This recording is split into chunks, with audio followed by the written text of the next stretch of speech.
الله الرحمن الرحيم الحمد لله رب العالمين اللهم صل وسلم وبارك على سيدنا ونبينا محمد وعلى آله وصحبه ومن تبعهم بإحسان إلى يوم الدين أما بعد باب بيان الوجوه التي تؤخذ منها الأسماء واللغات۔ حضرت امام شیرازی رحمۃ اللہ علیہ اس باب میں اس ضابطے کو بیان کر رہے ہیں کہ چیزوں کے نام، مختلف اشیاء کے جو نام رکھے جاتے ہیں یا الفاظ کی جو لغتیں متعین ہوتی ہیں وہ کن وجوہ سے ماخوذ ہوتی ہیں، ان کا بیان اس باب میں کر رہے ہیں۔ امام شیرازی رحمۃ اللہ علیہ فرما رہے اعلم ان الاسماء واللغات تؤخذ من 4 جہات۔ آپ یہ بات جان لو، اچھی طرح سمجھ لو کہ چیزوں کے نام، اشیاء کے نام اور الفاظ کی لغتیں 4 جہتوں سے ماخوذ ہوتی ہیں، ان کو حاصل کیا جاتا ہے 4 جہات سے، من اللغتی والعرفی والشرعی والقیاس۔ نمبر 1 لغت، نمبر 2 عرف، نمبر 3 شرع اور نمبر 4 قیاس۔ یہ 4 جہات ہیں کہ جن میں سے کسی ایک کے ذریعے سے کسی چیز کا نام یا کسی لفظ کی لغت جو ہے متعین ہوتی ہے۔ اب ہر ایک کی تفصیلات ذکر کر رہے ہیں، کہہ رہے کہ لغت، تو لغت کی تعریف کیا ہے؟ فَهِيَ مَا تَخَاطَبَ بِهِ الْعَرَبُ مِنَ اللُّغَاتِ۔ اہل عرب جن لغات میں آپس میں ایک دوسرے کو مخاطب کرتے ہیں تو اسے لغت کہتے ہیں، اسے جو ہے لغت کہتے ہیں۔ جیسے لغت قریش، لغت بنو ثقیف، لغت حوازن، لغت بنو تمیم۔ تو اہل عرب آپس میں جن لغات کے اندر، جن زبانوں کے اندر ایک دوسرے کو مخاطب کرتے ہیں، ایک دوسرے سے گفتگو کرتے ہیں، بات چیت کرتے ہیں، اسے لغت کہتے ہیں۔ لغت کی 2 قسمیں، لغت کی 2 قسمیں، فمنہ وہی اعلیٰ ضربین، فمنہ ما یفید معنی واحدا فیحمل علی ما وضع له اللفظ كالرجل والفرس والتمر والبر وغیر ذلك۔ لغت کی ایک قسم ہے کہ جو ایک ہی معنی کا فائدہ دیتی ہے، تو لفظ کے لیے لغت نے، اہل لغت نے جو معنی وضع کیا ہے، متعین کیا ہے، لفظ کو اسی وضع کیے ہوئے معنی پر، متعین کیے ہوئے معنی پر محمول کیا جائے گا۔ جیسے کہ الرجل کا لفظ مرد کے لیے متعین کیا گیا ہے اور اس کا ایک ہی معنی ہے، اس کا کوئی دوسرا معنی نہیں۔ الفرس گھوڑے کے لیے، التمر کھجور کے لیے، البر گیہوں کے لیے، وغیر ذالک، اور اس کے علاوہ مثال الارز، الشعیر، الکتاب وغیرہ۔ تو یہ جو لفظ ہے یہ کسی ایک ہی معنی کے لیے متعین کیا ہوا ہے، لہذا لفظ کو اس کے متعین کیے ہوئے معنی پر محمول کریں گے۔ ومنہ، اور لغت کی دوسری قسم ہے ما یفید معانی، کہ وہ لغت جو ایک سے زیادہ معانی کا فائدہ دے، وہو علی ضربین، اس کی 2 قسمیں۔ ان میں سے ایک قسم ما یفید معانی متفقۃ، کہ لغت ایک سے زائد معانی کا فائدہ دے اور وہ تمام معانی آپس میں متحد ہو، متفق ہو، ان میں کوئی تضاد نہ ہو، ان میں کوئی اختلاف نہ ہو۔ کاللون، جیسے کہ لفظ لون، عربی میں لون کے معنی ہے رنگ، اور لون کا اطلاق سواد کالے پر بھی ہوتا ہے، والبیاض سفید پر بھی ہوتا ہے، وسائر الالوان، اور دوسرے قسم کے الوان جو ہے لال ہے، پیلا ہے، ہرا ہے وغیرہ، ان تمام رنگوں پر لفظ لون کا اطلاق ہوتا ہے۔ تو دیکھیے لفظ لون ایک لفظ ہے عربی کا، لیکن لغت عرب میں اس کو ایک سے زائد معانی کے لیے بولا گیا، اور وہ تمام معانی آپس میں متفق ہیں، چاہے ہرا ہو، کالا ہو، پیلا ہو، سفید ہو، لیکن رنگ ہونے کے اعتبار سے رنگیت کے معنی کے اندر سب جمع متفق ہے۔ اسی طریقے سے لفظ مشرک یہودی کے لیے بولا جاتا ہے، نصرانی کے لیے بولا جاتا ہے، مجوسی کے لیے بولا جاتا ہے۔ اللہ کے ساتھ شرک کرنے والے جتنے بھی لوگ ہیں تو ان تمام پر اس کا اطلاق ہوتا ہے۔ فَيُحْمَلُ عَلَى جَمِيعِ مَا يَتَنَاوَلُهُ اللَّفْظ۔ تو اب لفظ جن معانی کو شامل ہو رہا ہے ان تمام معانی پر اس لفظ کو محمول کیا جائے گا، اما علی سبیل الجمع، یا تو اکٹھے طور پر محمول کریں گے، ان کا لفظ یقتضی الجمع، اگر لفظ تمام کو ایک ساتھ اپنے اندر سمیٹنے کا تقاضا کر رہا ہے، تمام پر ایک ساتھ بھی محمول کر سکتے ہیں، تمام پر ایک ساتھ بھی محمول کر سکتے ہیں۔ جیسے مختلف رنگوں کے قلم جس بیگ میں رکھے ہوئے ہیں، پاکٹ میں رکھے ہوئے ہیں، آپ اس کی طرف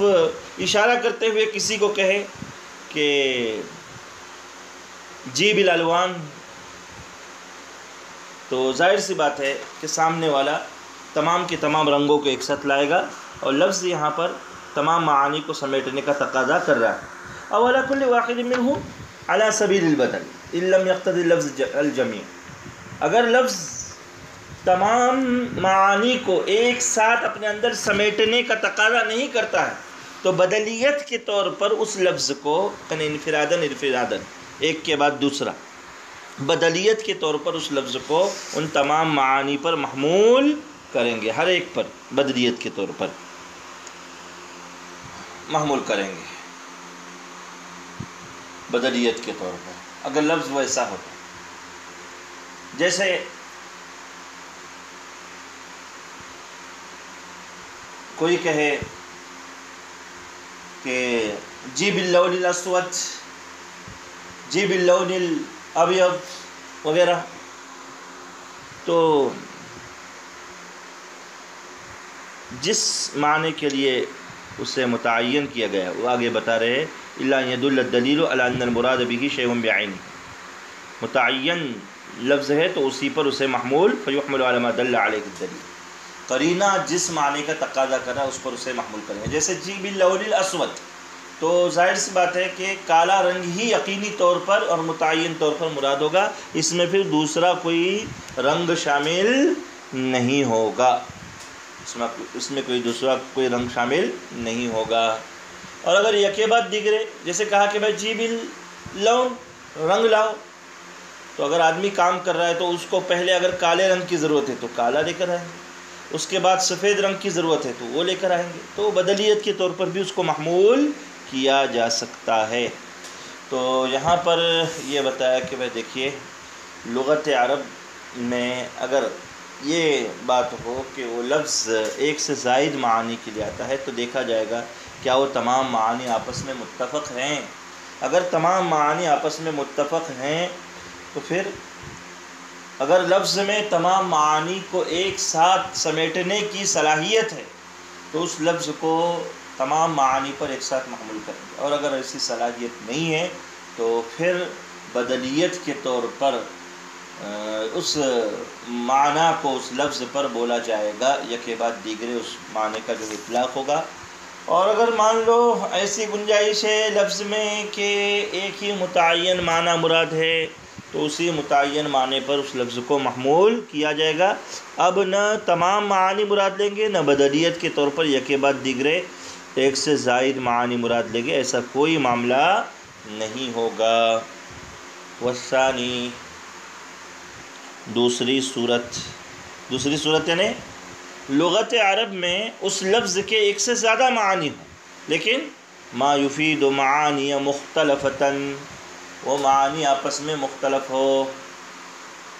ان کا آپس میں جوڑ نہ ہو۔ جیسے بیضتن کا لفظ جنگی ٹوپی کے لیے بھی بیضتن کا لفظ بولا جاتا ہے، خود جسے کہتے ہیں خود، اور مرغی یا شتر مرغ وغیرہ کے انڈے کے لیے بھی بیضتن کا لفظ بولا جاتا ہے۔ تو بیضتن کا لفظ ایک ہے، لیکن لغت عرب میں اس کے ایک سے زیادہ معانی ہیں، انڈا بھی اور دوسرا جنگی ٹوپی، خود کو بھی بیضتن کہتے ہیں، خود کو بھی بیضتن کہتے ہیں۔ تو ایک سے زائد معانی پر یہ لفظ بولا گیا ہے۔ تو اب دیکھیں گے قرینہ کس معنی کا تقاضا کر رہا ہے، آگے پیچھے، سیاق سباق، سیاق یعنی پیچھے، سباق یعنی آگے، یعنی آگے پیچھے کے الفاظ اور مضمون دیکھ کر اس لفظ کے معنی کو متعین کرنے میں آسانی ہوگی۔ جیسے کھانے پینے کا تذکرہ چل رہا ہے، کچن مطبخ کا تذکرہ چل رہا ہے، وہاں بیضتن کا لفظ آئے تو ظاہر سی بات ہے وہاں بیضتن کے لفظ کو انڈے پر محمول کریں گے، انڈے کے معنی پر محمول کریں گے۔ اور کسی کہانی کو، قصے کو آپ پڑھ رہے ہیں، میدان جنگ کا تذکرہ، وہاں بیضتن کا لفظ آئے تو ظاہر سی بات ہے جنگی ٹوپی پر اسے محمول کیا جائے گا۔ اسی طریقے سے لفظ قرء، حیض پر بھی اس کا اطلاق ہوتا ہے، اور عورت کے جو حیض کے بعد پاکی کا زمانہ آتا ہے اس پر بھی اس کا اطلاق ہوتا ہے، تو اس کا معنی بھی اسی طریقے سے متعین ہوگا۔ شواف قرء کو طہر کے معنی میں لیتے ہیں، حنفی حیض کے معنی میں لیتے ہیں، یا آپ فقہی اس میں پڑھیں گے بحث میں، ثلاثۃ قروء کو امام شافعی رحمۃ اللہ علیہ 3 طہر کے معنی میں لیتے ہیں اور حنفیہ حیض کے معنی میں لیتے ہیں۔ تو یہاں پر کہہ رہے ہیں کہ اگر لفظ میں، لغت عرب میں لفظ ایک سے زائد اور مختلف معانی کے لیے ہے، فَإِن دَلَّ الدَّلِيلُ عَلَىٰ أَنَّ الْمُرَادَ بِهِ وَاحِدٌ مِّنْهُمَا بِعَيْنِهِ حُمِلَ عَلَيْهِ، اگر دلیل اور قرینہ اس بات کو ثابت کرے کہ وہاں پر ان دونوں میں سے ایک ہی معنی مراد ہے متعین، حُمِلَ عَلَيْهِ، تو اس لفظ کو اسی متعین معنی پر محمول کیا جائے گا۔ ایک بات تو یہ ہو گئی نتیجہ۔ دوسری بات کہہ رہے ہیں وَإِن دَلَّ الدَّلِيلُ عَلَىٰ أَنَّ الْمُرَادَ بِهِ أَحَدُهُمَا وَلَمْ يُعَيَّنْ، اگر قرینہ یہ ثابت کرے، دلیل یہ ثابت کرے، سیاق و سباق یہ ثابت کرے کہ دونوں میں سے ایک معنی مراد ہے، وَلَمْ يُعَيَّنْ، لیکن متعین معنی کون سا مراد ہے وہ ثابت نہیں ہو رہا ہے، لَمْ يُحْمَلْ عَلَىٰ وَاحِدٍ مِّنْهُمَا إِلَّا بِدَلِيلٍ، تو بغیر دلیل کے ان دونوں معانی میں سے کسی ایک پر بھی محمول نہیں کیا جائے گا، اس لیے کہ کسی ایک پر محمول کریں گے تو سوال پیدا ہوگا کہ دوسرے معنی کو آپ نے کیوں چھوڑ دیا، وجہ ترجیح بتاؤ، اور جب تک آپ وجہ ترجیح نہیں بتائیں گے تو ترجیح بلا مرجح، یعنی بغیر وجہ کے ترجیح دینا یہ جائز نہیں ہے۔ اذ لیس احدہما باولی من الاخر، اس لیے کہ دونوں میں سے ایک دوسرے کے مقابلے میں کوئی بڑھ کر اور بھاری نہیں ہے۔ یہ بات ہو گئی دوسری چیز۔ تیسری چیز یہاں پر یہ بتا رہے وَإِن لَّمْ يَدُلَّ الدَّلِيلُ عَلَىٰ وَاحِدٍ مِّنْهُمَا حُمِلَ عَلَيْهِمَا، اگر قرینہ یہ ثابت کرے کہ ان دونوں میں سے کسی ایک پر محمول نہیں کیا جائے گا تو دونوں پر محمول کریں گے۔ قرینہ اگر دونوں کا تقاضا کر رہا ہے، سیاق و سباق اور مضمون اگر دونوں معنوں کا تقاضا کر رہا ہے تو دونوں پر بھی محمول کیا جا سکتا ہے، یہ جمہور کا مسلک ہے۔ وقال اصحاب ابو حنیفہ وبعض المعتزلہ لا يجوز حمل اللفظة الواحدة على معنیین مختلفین، حنفیہ اور بعض معتزلہ کا کہنا ہے کہ ایک ہی لفظ دو مختلف معنی پر محمول کرنا جائز نہیں ہے، جبکہ جمہور اسے جائز کہتے ہیں کہ ایک لفظ ہے متعین، اس کے جو ہے مختلف معانی ہیں تو ان پر اسے محمول کیا جا سکتا ہے۔ حنفیہ اور بعض معتزلہ کہتے ہیں جائز نہیں ہے۔ والدلیل علی جواز ذالک، اس کے جواز کی دلیل امام شیرازی رحمۃ اللہ علیہ یہ پیش کر رہے انہ لا تنافی بین المعنیین، کہ دونوں معنوں کے درمیان میں تضاد نہیں ہے، اختلاف ہے لیکن تضاد نہیں ہے۔ اختلاف الگ چیز ہے اور تضاد الگ چیز ہے۔ دن رات دونوں متضاد ہے، دونوں متضاد ہے، لیکن کبھی معنی میں اختلاف ہوتا ہے لیکن تضاد نہیں ہوتا۔ ویسے یہاں پر اس کی مثال ہے واللفظ یحتملہما، اور لفظ دونوں کا احتمال بھی رکھتا ہے، لفظ میں دونوں کی گنجائش موجود ہے۔ فوجب الحمل علیہما، تو ایسی صورت میں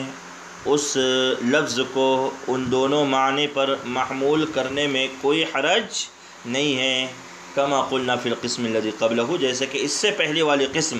یعنی لفظ اگر ایک سے زائد معنی اور متعین معنی کے لیے آتا ہے، متفق معنی کے لیے آتا ہے، تو جیسے وہاں پر اس لفظ کو ایک سے زائد معنی پر محمول کرنے کی گنجائش ہے، ویسے یہاں پر بھی ایک سے زائد معنی چاہے مختلف ہو، لیکن لفظ میں اگر دونوں کو اپنے اندر سمیٹنے کی صلاحیت ہے تو ایسی صورت میں اس لفظ کو دونوں معنوں پر محمول کیا جا سکتا ہے۔ تو یہ لغت عرب میں ایک سے زائد معنی ہو لفظ کے تو اس کی دوسری صورت کے معنی آپس میں مختلف ہو، تو اگر لفظ میں دونوں کو ایک ساتھ سمیٹنے کی گنجائش ہے حمل علیہما، تو دونوں معنوں پر محمول کیا جائے گا۔